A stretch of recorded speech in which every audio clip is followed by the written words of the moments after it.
We are in the middle of a black loneliness epidemic. I'll say it again. A black loneliness epidemic. We spend too much time talking about who's dating who, who's loyal, who's cheating. We don't even have friends, dude. Like friends. For real. Right? Like we don't talk enough about the black people who haven't been hugged in months.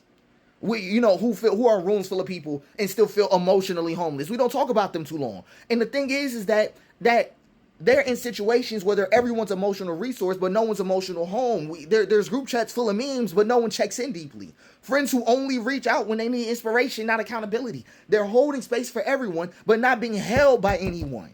You're so strong, right? Like they hear that a lot. But it's really code for, I don't know how to love you in your softness. Platonic relationships feel transactional, not tethered. And the thing is that black people aren't always unloved. Right? That isn't always how it looks. Sometimes it just looks like you're loved conditionally, not deeply. And it comes from collective burnout. Everyone's tired, surviving, hustling. We don't reach out because we assume that they're probably busy too. But when we're struggling, we disappear instead of disclosing.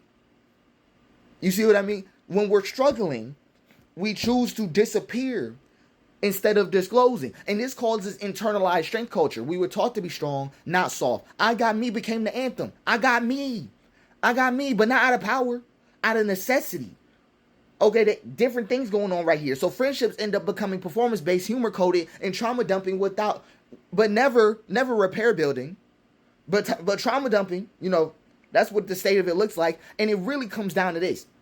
We have no models for black platonic intimacy.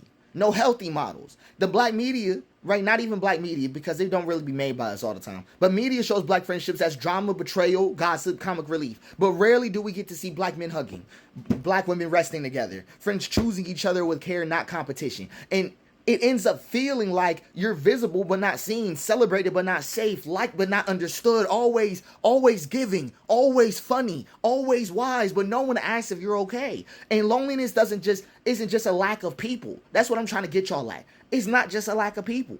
It's a lack of permission to be fragile around them. Right? And that's why I feel like we are in the midst of a black loneliness epidemic. Because who do we feel like we can put the armor down around? You know what I'm trying to say? Like, who do we feel like we can cut the lights off for? That's how you know that state is going on. And it's a problem, and it's putting our people in a bad position. And it hits black people uniquely. We were historically communal, but colonialism scattered us. Right? Friendship was survival during slavery and segregation. Now we're taught to be brands, not bonds. Platonic love was replaced by curated proximity. The village broke, but we never built a new one. And here's the thing. What we can do is that we need to make black platonic infrastructure. So here's what I mean. Normalizing check-ins that are not emergency based. Instead of going, don't just ask you good. Don't ask that. Ask where's your head at today. Do you feel like you today? Right? Because we gotta actually be there. And then platonic intimacy must be practiced on the same level of quality and commitment as romance. I'll say that again. Platonic intimacy must be practiced at the same level of quality as romance. Plan friend dates. Leave voicemails that are not just logistics. Give your friends their flowers, forgiveness, and full presents. Flowers, forgiveness, and full presents. It needs to look like that. Black men need emotional rooms without role play. Not mentorship, not gaming, not barbershop hierarchy. Just stillness, softness, and presence with no agenda. Queer, neurodivergent, and disabled people, right? Especially disabled black people, need to be centered because they often experience the highest emotional invisibility. Your village is not complete without the people who taught you the most about survival.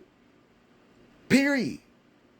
That's just what the truth, right? And the thing is that the black loneliness epidemic is not just about isolation. It is about the disintegration of emotional safety in places that should have saved us, in our communities, in our homes, in our group chats, in our barbershop.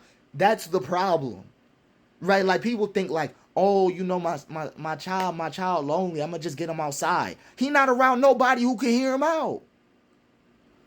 That's what I'm trying to get at, right? We don't need more followers. We need more mirrors. We need more sacred interruptions. We need more ICUs that aren't waiting to collapse to be said. We need black and the thing is, black friendships isn't extra. right? That's not a bonus. That's not what a black friendship is. Some people think like, oh, at least I got a friend. No, no, no. Black friendships are medicine to help you deal with the stress that living in a place like Seattle might give you. That living in a place like America might give you. Right? Like, we're a communal people.